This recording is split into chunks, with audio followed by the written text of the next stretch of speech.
You're about to discover something that could forever change the way you view the beginning of everything. Because what if I told you that even before "in the beginning," something had already been written? What if heavenly records existed long before Genesis was written?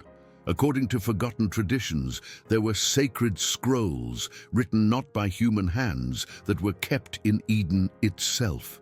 Known as the Scrolls of Eden, these records contained the original plan for creation, a plan that was hidden, sealed, and removed from history to protect something much greater.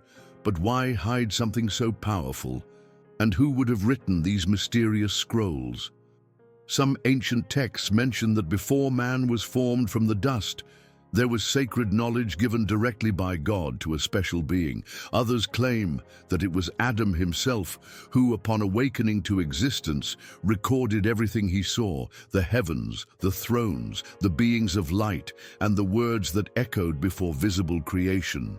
These descriptions, according to ancient Hebrew traditions, were preserved for generations until they disappeared without a trace. Accounts found in the Book of Jubilees, in the writings of Enoch, and even in Gnostic fragments mention heavenly books, sacred tablets, and scrolls that were sealed so as not to fall into the wrong hands. They describe a time before physical creation, a time of pure wisdom, when the divine word shaped invisible realities. The Scrolls of Eden would be the written testimony of that time. And as impossible as it may seem, there are scholars and rabbis who claim that these scrolls still exist, hidden, waiting for the right time to be revealed. Even more striking is what is said about the contents of these scrolls, that they detailed not only the creation of the visible world, but the spiritual structure of Eden, the role of the first heavenly beings, and an order that was disrupted by the fall. They were said to contain the true, original blueprint of existence, and so they were removed from human access. What was in them was either too sacred or too dangerous. But now traces of that knowledge are beginning to emerge, and perhaps it is time to ask, why did God allow them to be forgotten? According to some occult rabbinic traditions, the scrolls were delivered to Adam by a heavenly messenger shortly after his creation, while he was still in the garden. This messenger was no ordinary angel, but a being of light who served directly before the throne of God. He was charged with delivering to Adam pure knowledge, not about good and evil, but about the structure of the cosmos, the true role of man, and the limits of Eden. It was a spiritual map of reality, something that was never to be corrupted or reinterpreted.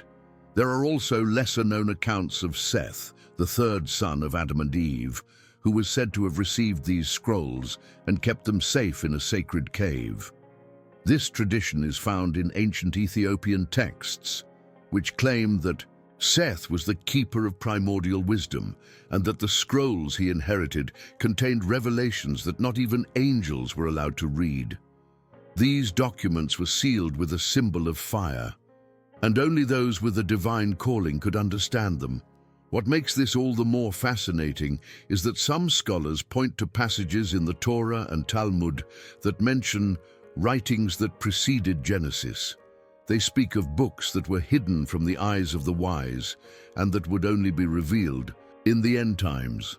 The Midrash, for example, describes tablets of light that were given before the law of Moses, records that contained the original designs of creation before sin and the fall distorted the divine plan. These texts are said to be the forgotten ancestors of Scripture. The language of these scrolls is also a mystery. Many believe that it was not written in ancient Hebrew or in any human language. It was written in a form of light, understood only in the Spirit. This would explain why the scrolls could not simply be read, but revealed. Those who tried to decipher them with their natural mind would understand nothing. But to those to whom the Spirit himself granted discernment, the scroll would open like a living book, a revelation that transcends letters and invades the soul. In Enoch's writings, we find a striking confirmation. He mentions holy books that were shown to him during his ascension into heaven, books that contained the mysteries of creation, the stars, the angels, and the fall. These books, the text says, were preserved for future generations and sealed by divine command. Although many associate these records solely with Enoch, there are those who believe that he was reading from the same scrolls of Eden, ancient texts even before his existence, stored in the firmament. The Book of Jubilees also contains clear references. It states that angels recorded events from the beginning of the world on heavenly tablets. These tablets describe not only divine acts, but also the cycles of time, the sacred lineage, and the eternal decrees. According to the text, this information was partially given to Moses on Mount Sinai, but only a fraction was recorded in the Torah. The rest was sealed, or simply removed from the official narrative to protect the faith of the masses. And it doesn't stop there. In Gnostic traditions, especially in the apocryphal Gospels, there is mention of a book of origin, a text that the early disciples would have known but that was considered too dangerous to be preserved in the Bible. This book spoke of heavenly worlds, pre-Adamic beings, and an original creation that involved no corruption or fall. It described an Eden of pure light, inhabited by creatures who served the Almighty directly. And at the center of this garden was not just a tree, but a throne. Mystical rabbis claim that this throne was the centerpiece of creation, and that the scrolls were hidden beneath it, shrouded in glory. According to these accounts, the scrolls of Eden were not just texts, but living spiritual entities. When read, they transformed the reader. That is why they were removed. There was a risk that, in the wrong hands, the divine power contained within them could be used to manipulate the material world. They were not to be interpreted with pride or ego, only with fear and reverence.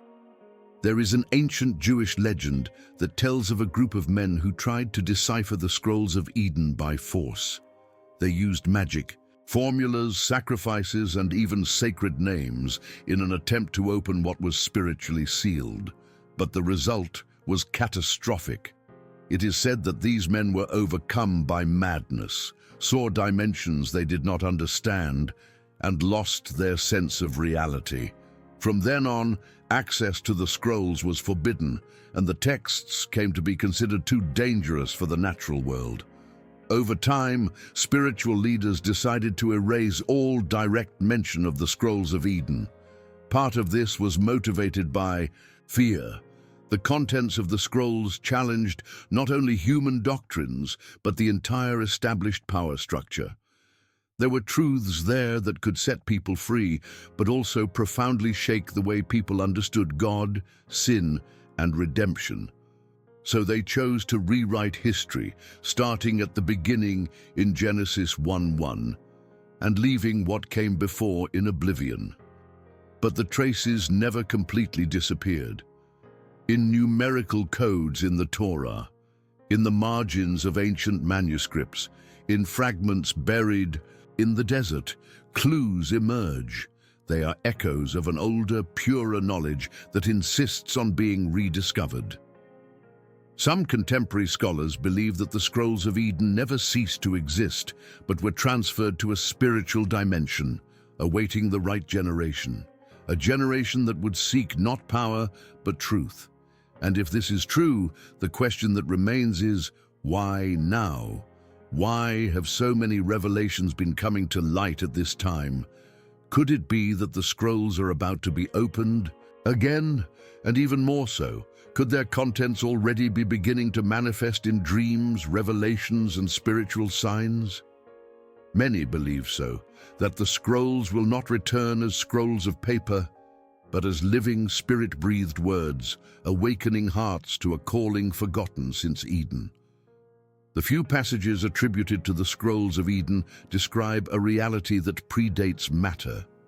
In them, Eden was not just a physical garden, but a multi-dimensional structure, a four-tiered space, each layer reflecting an aspect of the divine presence. On the highest level was pure light, on the lowest, the garden that Adam would know.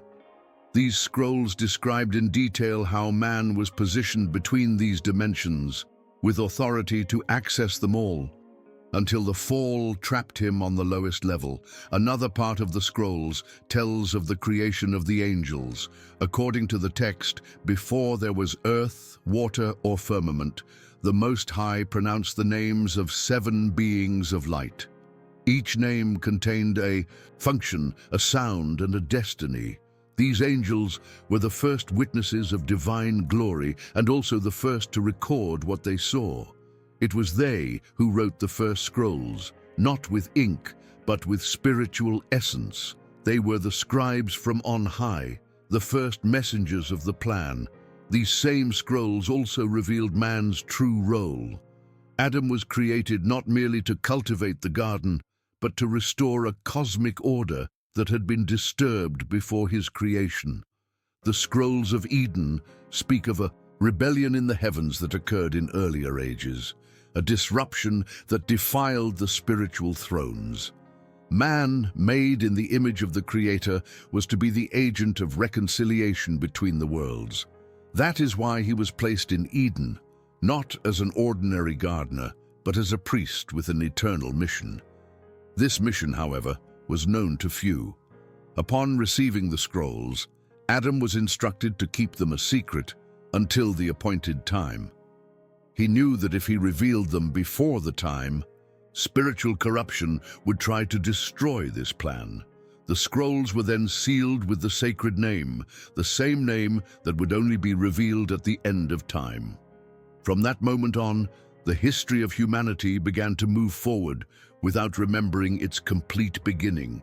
Genesis became the beginning, but it was not. It was merely the continuation of something that began much earlier. One of the most mysterious passages associated with the Scrolls of Eden describes the 3 names spoken by God before visible creation. These names were not ordinary words, but living expressions of creative will, each responsible for bringing into being a different aspect of reality, light, order, and purpose. According to scholars of the apocryphal texts, these names do not appear in the modern Bible because they would be too sacred for human use. Some rabbis claim that anyone who uttered them without permission would open portals to dimensions beyond their control. The scrolls also mentioned what were called paths of light in Eden, invisible lines like spiritual rivers that connected the different parts of creation with the throne of God. Each path was guarded by a celestial entity and could only be traversed by those in perfect harmony with the original plan. The fall of man cut off this access, making the paths hidden from human view. However, the Scrolls of Eden recorded these routes, celestial maps that indicated the way back to the divine presence. But perhaps the most shocking element of the scrolls is the mention of a hidden name, sealed with 7 spiritual veils. This would be the name that sustained all things, and at the same time, the name that would enclose them all. The scrolls state that this name was given to Adam, but he forgot it after the fall. Only those who restored the covenant with the Creator could receive it again. This name would not be revealed by tradition nor by inheritance, but by direct revelation from the Spirit of God. And here's the most intriguing detail. Some believe that this name is beginning to be whispered again in the hearts of certain men and women who have sincerely sought the truth, not as an audible word, but as a deep spiritual impression, burning like fire in the consciousness. The prophecy of the Scrolls of Eden says that as the first begin to remember, the last will begin to see. And perhaps that is what is already happening now. When we read Genesis 1:1, "In the beginning God created the heavens and the earth," it seems like we're starting a story from scratch. But many theologians have noted that the text doesn't behave like a true beginning.